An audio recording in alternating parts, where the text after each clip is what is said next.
Donc, ce qu'on propose avec la cure fleur au cou, en fait, c'est une expérience par laquelle l'artiste pourra se ressourcer. Donc, dans un lieu propice, mais tout de même incertain, l'artiste pourra s'adonner à diverses activités de bricolage, notamment la fabrication d'objets en papier bouchonné, la fabrication des guirlandes décoratives en macaroni, ou alors il pourra également s'adonner au coloriage de dossiers pour la galerie Scott. Dans un autre coin de la galerie, on aura aménagé un petit salon littéraire où l'artiste pourra s'adonner à l'écriture et à la lecture.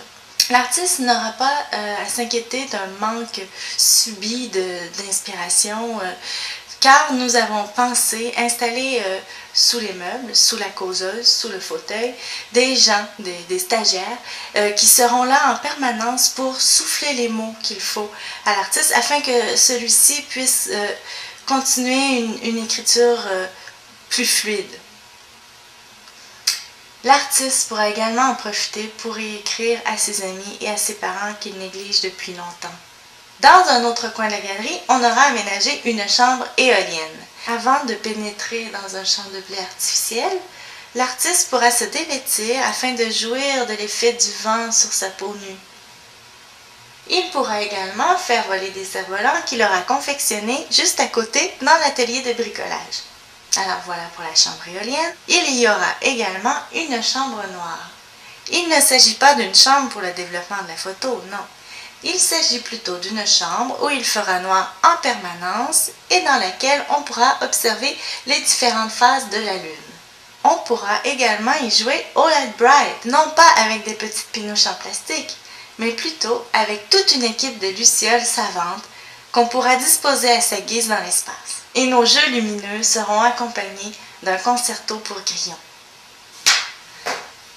Dans un autre coin de la galerie, nous aurons aménagé une volière géante dans laquelle l'artiste pourra expérimenter les effets de l'apesanteur en compagnie de colombes.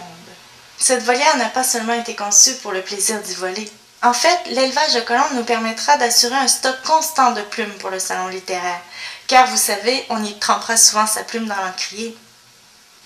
Dans la petite salle de la galerie, nous ne l'avons pas oublié, nous inviterons les gens à se réunir autour d'une table afin de discuter de tous ces projets fous qu'ils n'ont jamais osé réaliser et aussi de ces projets qu'ils sont persuadés de réaliser un jour. Nous pourrons également y jouer au jeu du grand parleur et du petit faiseur. Nous en arrivons maintenant au point saillant de cette exposition, la proposition qui a fait l'unanimité auprès des jurys.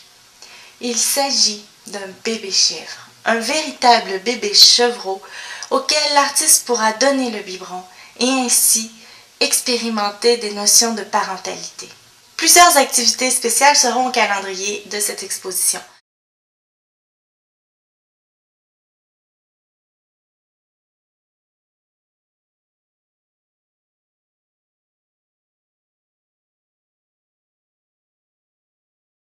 Par exemple, lorsqu'il pleuvra, nous inviterons les gens à cesser toute activité à l'intérieur de la galerie pour se réunir dans le jardin afin d'écouter la pluie qui sera captée sur le toit et diffusée à l'intérieur de la galerie. Et nous recevrons également un invité de marque, Monsieur Jaco, l'hypnotiseur, qui viendra hypnotiser les artistes afin de les persuader de l'intérêt de leur travail et également afin d'optimiser leur potentiel créateur.